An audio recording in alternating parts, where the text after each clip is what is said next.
In the spring of 1863, while the Civil War raged and brothers fought brothers on blood-soaked battlefields, another kind of horror was unfolding behind the iron gates of the Riverside Asylum in Philadelphia, Pennsylvania. Before we begin this journey into one of the darkest chapters of American medical history, I want you to do something.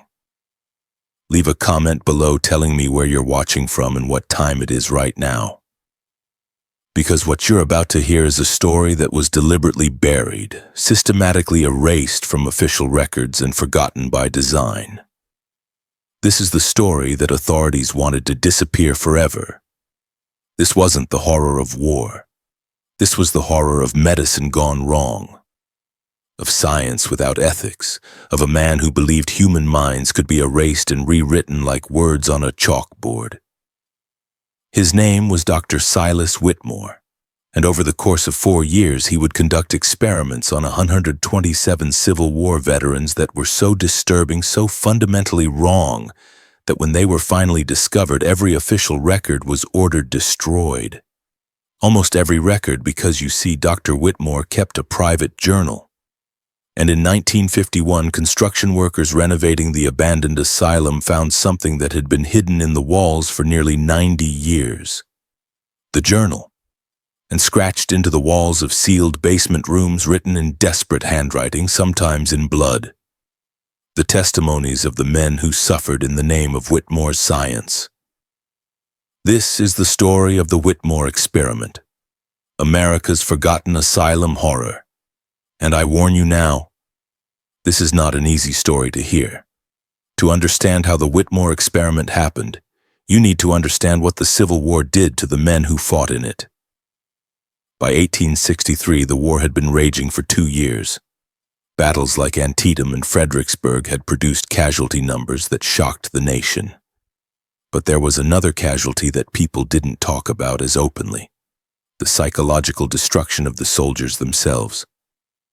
Men who'd watched their friends die, who'd killed other men up close enough to see their faces, who'd survived artillery barrages that left them trembling uncontrollably, who couldn't sleep without reliving the horror in their dreams. We call it PTSD today, post-traumatic stress disorder. We understand it, we have treatments, we recognize it as a legitimate medical condition. In 1863, they called it soldier's heart, or nostalgia, or sometimes just weakness of character. And the men who suffered from it were often seen as cowards, as failures, as somehow morally deficient. Many were simply sent back to fight despite their shattered mental states. Some deserted, risking execution rather than face another battle. And some, the ones who couldn't function at all, who'd completely broken down, were sent to asylums. Places like Riverside. The Riverside Asylum sat on 15 acres just outside Philadelphia proper. It had been built in 1847 as a private institution for the wealthy mentally ill. But by 1862, with the war producing more and more psychologically damaged soldiers, the federal government had contracted with Riverside to house and treat veterans suffering from acute mental distress. The asylum could hold up to 200 patients. By early 1863, it was at capacity with a waiting list. The superintendent was Dr. Silas Whitmore. Whitmore was 42 years old in 1863. He'd trained as a physician in Boston, then studied in Europe, Vienna, Paris, Edinburgh, where he'd been exposed to the latest theories in mental health treatment. He'd returned to America in 1859 with a reputation as a brilliant, if unconventional, alienist. The term used then for what we'd now call a psychiatrist. He'd written papers on the nature of memory and consciousness. He believed that mental illness was primarily a disorder of memory, that traumatic memories could poison the entire mind, and that if those memories could be removed or altered, the patient could be cured. His colleagues found his theories interesting but impractical. After all, you couldn't simply reach into someone's brain and pull out specific memories. Or could you? When Whitmore took the position at Riverside Asylum in 1861, he saw an opportunity. an opportunity to test his theories, an opportunity to prove that the human mind could be fundamentally restructured. The Civil War was about to provide him with all the test subjects he needed. The first soldier admitted under Whitmore's care arrived in February 1862. His name was Private Thomas Hendricks, age 22, from Ohio. He'd fought at the Battle of Fort Donelson and witnessed mass casualties that had broken something fundamental in his mind. He couldn't stop crying, couldn't eat, couldn't sleep. Attacked anyone who touched him unexpectedly, believing they were enemy soldiers. The military doctors had given up on him, sent him to Riverside. Whitmore's notes on Private Hendricks, recovered from the journal, read, "Subject presents with severe traumatic recall. Memories of battle dominate consciousness to exclusion of all else. Cannot distinguish past from present. Memories have effectively overwritten his functional personality. Ideal candidate for aggressive intervention. If we can remove the traumatic memories, the original personality may reassert itself." Private Hendricks was Whitmore's first experimental subject. He wouldn't be the last. The journal reveals that Whitmore's experiments evolved over time, becoming progressively more extreme as he pursued his goal of erasing traumatic memories. He started with what he called therapeutic isolation. Patients would be placed in specially constructed rooms in the asylum's basement. These rooms were designed to eliminate all sensory input, completely dark, soundproofed with thick padding on the walls, no windows, no variation in temperature. Nothing to see, hear, touch, or orient themselves by. Whitmore theorized that in this sensory void, deprived of external stimulation, the mind would turn inward and could be more easily manipulated. Patients were kept in these isolation chambers for varying periods. The journal documents isolation periods ranging from 3 days to, in extreme cases, 3 weeks. During this isolation, they received minimal food, just enough to keep them alive, water through a tube. No human contact except when absolutely necessary, and then only with handlers who were instructed not to speak or respond to the patient's pleas. The effects were devastating. One patient's testimony, scratched into the wall of isolation room number 3, discovered in 1951, reads, "Day unknown. No light ever. Tried to count seconds but lost count. Can't remember my name sometimes, can't remember why I'm here. When I close my eyes, I see the battle, but when I open them, I see nothing. Which is real? Am I dead? Is this hell? God, please let me die if I'm not already dead." But isolation was just the beginning. Whitmore believed that while sensory deprivation prepared the mind, he needed something more to actually erase specific memories. He found his answer in chemistry. He began experimenting with various substances known to affect consciousness and memory. Laudanum, chloral hydrate, and most significantly compounds derived from plants, particularly jimsonweed and belladonna, both of which contain alkaloids that produce powerful hallucinogenic and amnestic effects.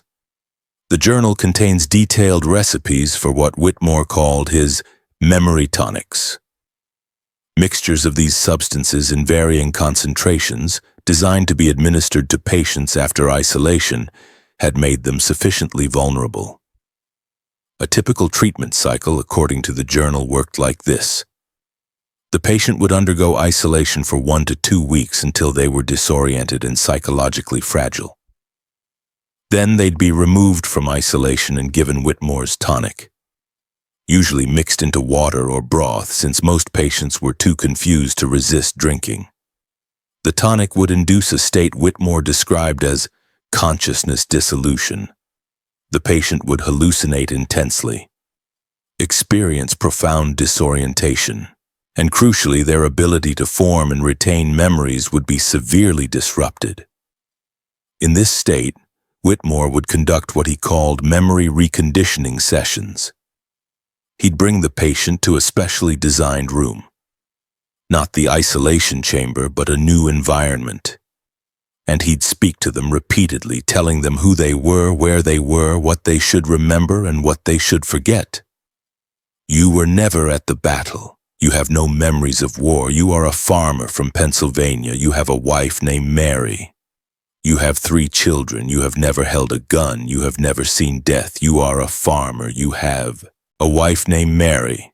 You have 3 children. Over and over, for hours, while the patient was in their drugged hallucinatory state. The theory was that in this vulnerable memory-disrupted state, new memories could be implanted while old memories were suppressed or erased. Did it work? According to Whitmore's journal, yes. Sometimes, in a way. He documented patients who, after treatment, no longer displayed symptoms of soldier's heart, who claimed not to remember the battles that had traumatized them, who seemed calmer, more functional, capable of basic tasks and conversation. Success, he believed. But there was a problem. Actually, several problems. The patients who forgot their traumatic memories also forgot almost everything else. Their names, their actual families, their histories, skills they'd learned, in many cases even basic functions like how to dress themselves or use utensils. They weren't cured. They were erased. One of the most heartbreaking testimonies found in the wall scratchings came from a patient identified only as JM from Massachusetts. I know I had a mother once. I remember the feeling of having a mother. But I don't remember her face or her name or where she lived. Doctor says I am Samuel from New York, but I don't feel like Samuel. I don't feel like anyone. I am a blank page. I am nothing. Better to remember the horror than to remember nothing at all. But Whitmore didn't see this as failure. He saw it as progress requiring refinement. If the treatment erased too much, he'd adjust the dosage, try different substances, vary the isolation period. He was, in his mind, conducting scientific experiments. The fact that his experiments were destroying human minds was simply data to be analyzed and incorporated into the next iteration.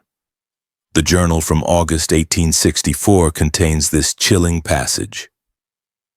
Patient 47 successfully treated, no memory of battle trauma, however, also demonstrates no memory of family, hometown, or personal history prior to treatment.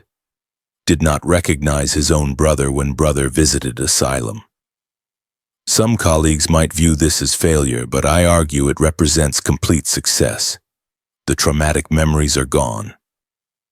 That the patient is essentially a new person is not failure. It is transformation. We have given him the opportunity to build a new identity free from the poison of trauma. Is this not the ultimate cure? The journal documented 127 patients who underwent Whitmore's experimental treatments between February 1862 and October 1866. We know some of their names, some of their stories. Let me tell you about a few of them, because they deserve to be remembered as more than experiment numbers. Private Thomas Hendricks, age 22, the first subject. According to the journal, he underwent 3 weeks of isolation followed by intensive memory reconditioning. The treatment notes indicate successful erasure of combat memories, but the reality documented in later observations was that Thomas forgot everything. His family came to retrieve him in 1863 and he didn't recognize them. Didn't recognize his own mother. They took him home anyway, hoping he'd recover.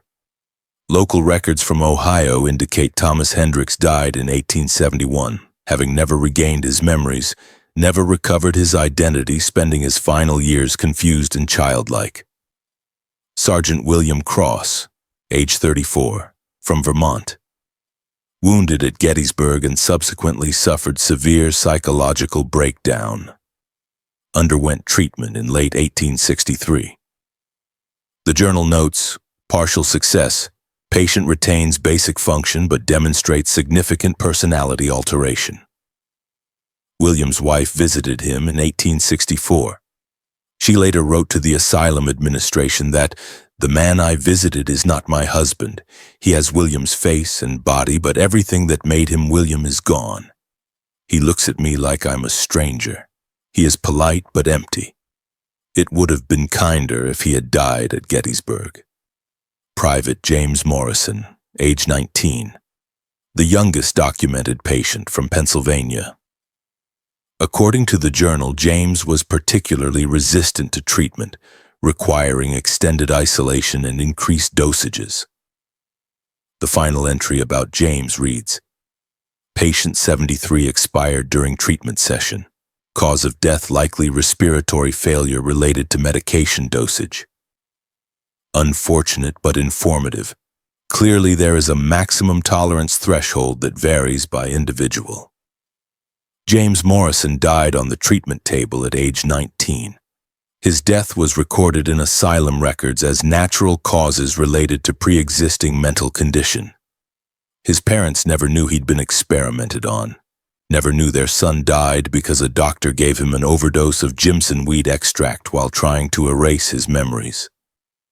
Captain Robert Sterling, age 31, an officer who'd led men at Antietam.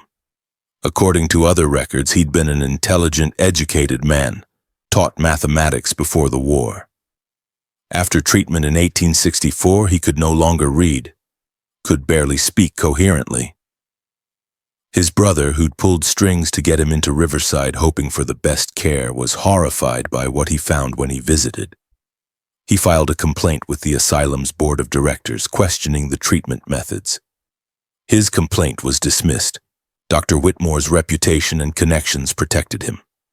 The journal contains at least 23 deaths directly attributed to the treatments: medication overdoses, suicide during or shortly after isolation, one patient who died of dehydration because he'd forgotten how to drink water, 23 documented deaths. But there's reason to believe there were more. When the asylum was demolished in 1955, during the excavation of the grounds, workers discovered unmarked graves.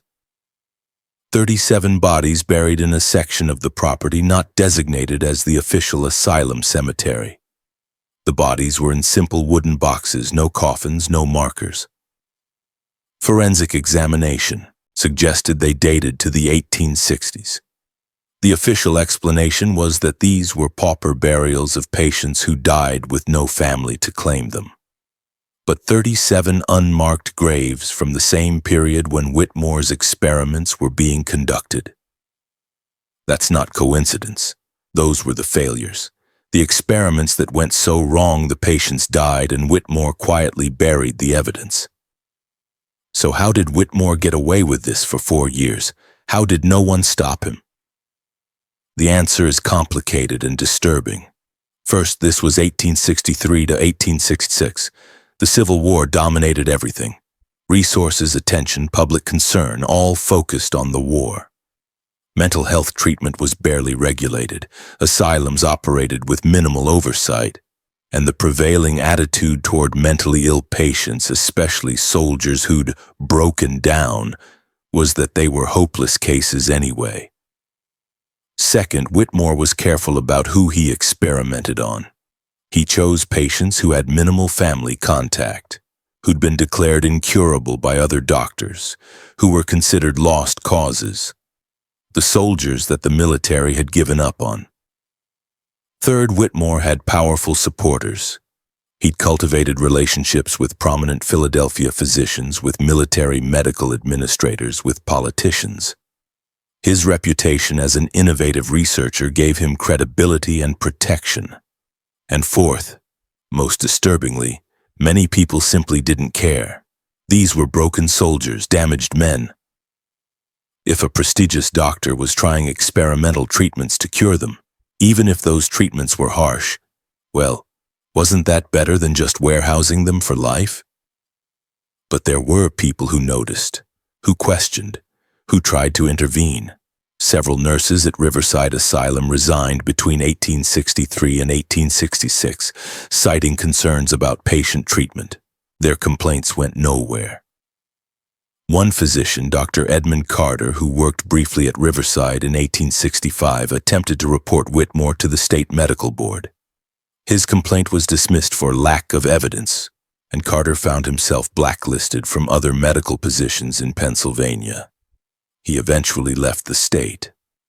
Some family members of patients complained, but they were told they didn't understand the complexities of medical treatment, that Dr. Whitmore was using cutting-edge European methods, that sometimes treatment looked harsh but was necessary. The complaints were suppressed, dismissed, or ignored. Until October 1866. In October 1866, a patient named Michael O'Brien, who'd been at Riverside for 3 months but hadn't yet been subjected to Whitmore's experimental treatment, managed to escape from the asylum. He made his way to Philadelphia and found his way to the office of a newspaper called the Philadelphia Ledger. He told the editor, a man named Thomas Preston, about what he'd seen in the basement of Riverside Asylum. The isolation rooms, the drugged patients babbling incoherently, the men who'd forgotten their own names. Preston was skeptical. O'Brien was, after all, a mental patient who'd escaped from an asylum, not the most credible witness. But something about O'Brien's story rang true, the specific details, the genuine terror in his eyes when he described the isolation chambers. Preston decided to investigate. Using his connections, Preston gained access to Riverside for a tour, claiming he was writing a favorable article about the asylum's treatment of veterans. Whitmore, who enjoyed publicity, agreed to show him around.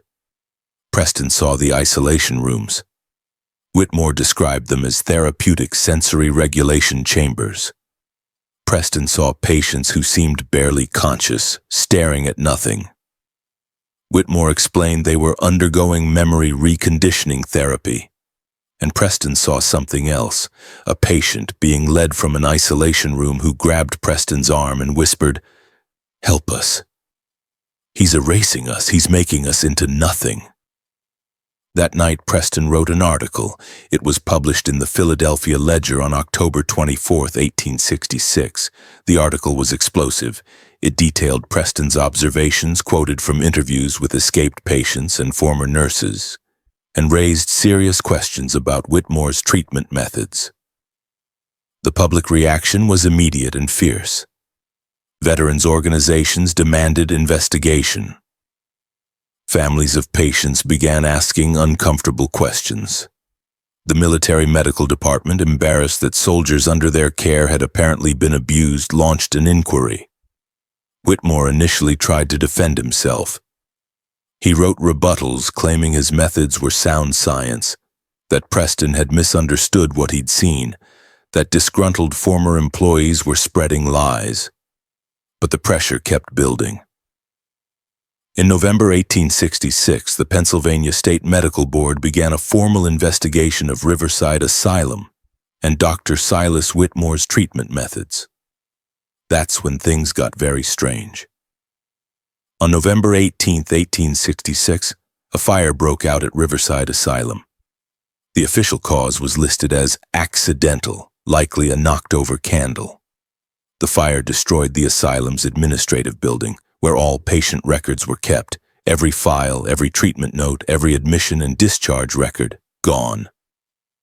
Conveniently, Dr. Whitmore's office and his research notes were in that building. The investigation stalled. Without records, there was little concrete evidence of wrongdoing, just the testimony of patients whose mental competence could be questioned and former employees with potential grudges. The medical board issued a mild censure of Riverside Asylum for inadequate record-keeping and recommended closer oversight of experimental treatments.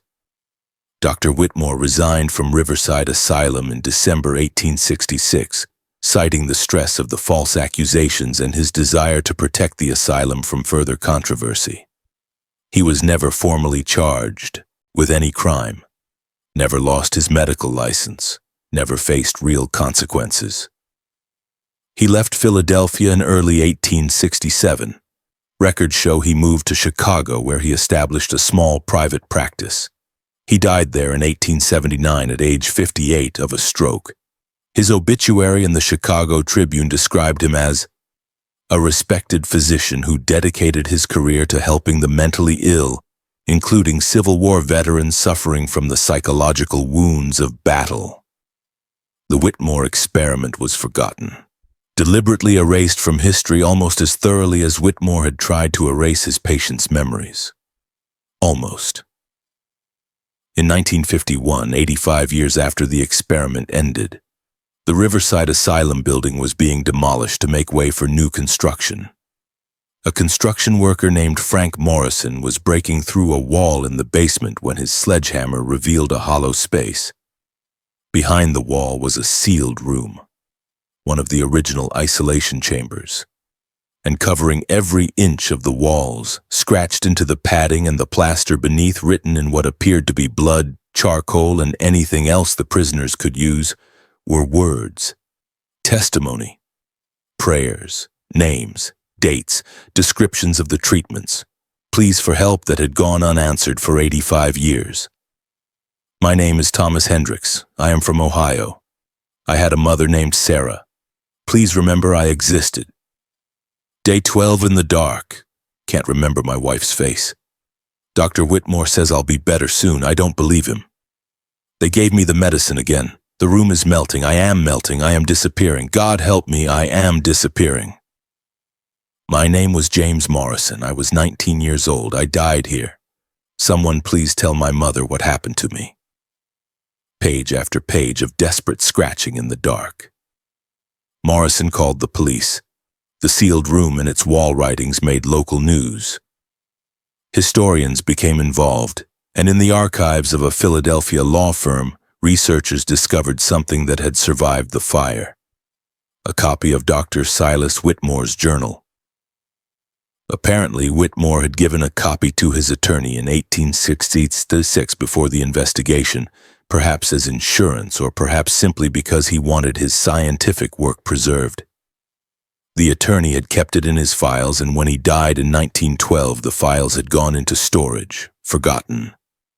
The journal contained everything: the detailed treatment protocols, the patient numbers, the chemical formulas for the memory tonics, the observations of how the isolation and drugs affected the patients.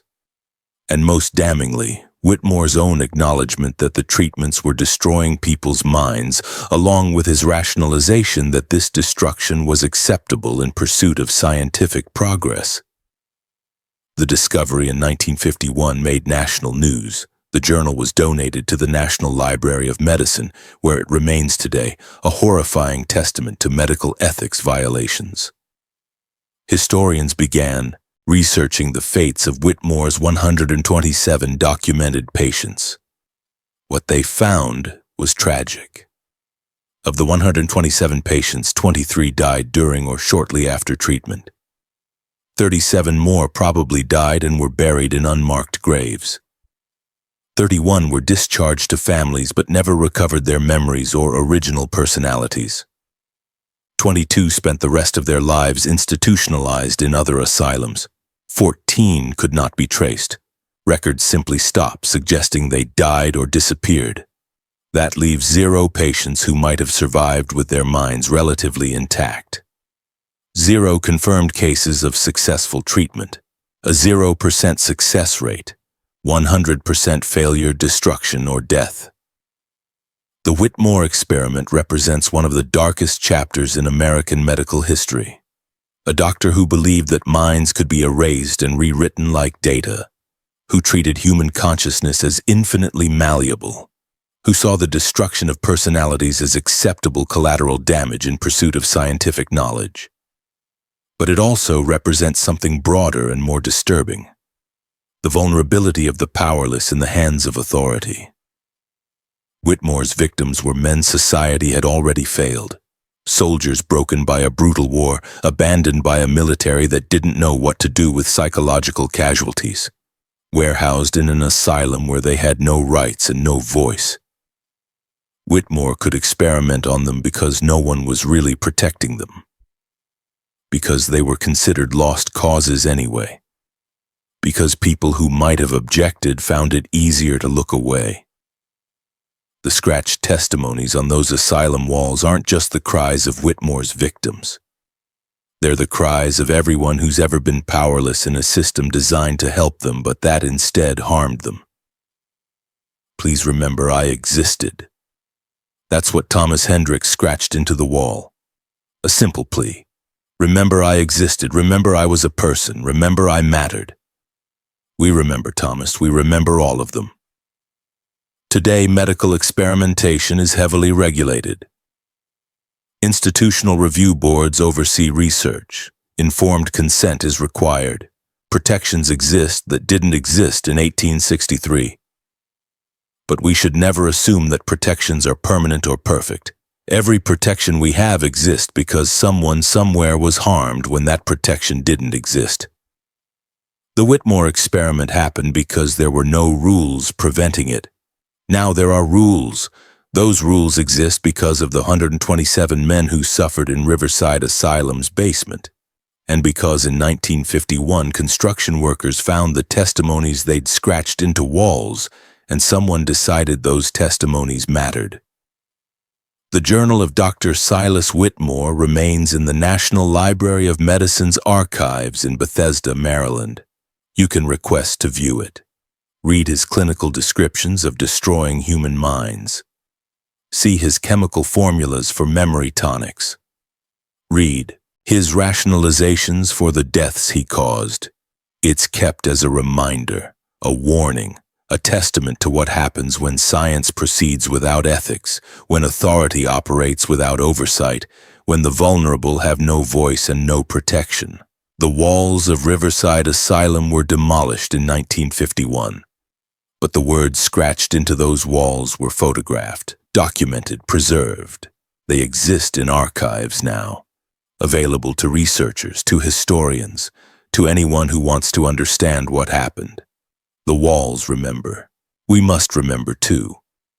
This has been the story of the Whitmore Experiment, the story of 127 Civil War veterans who survived the battlefield only to become victims of a doctor who believed human minds were his to reshape. One of the darkest chapters in American medical history. Thank you for watching. If this story moved you, leave a comment, share where you're watching from. And if you know someone interested in medical history or true crime, share this video. Remember the victims. Remember what was done to them. And remember why we must never allow it to happen again.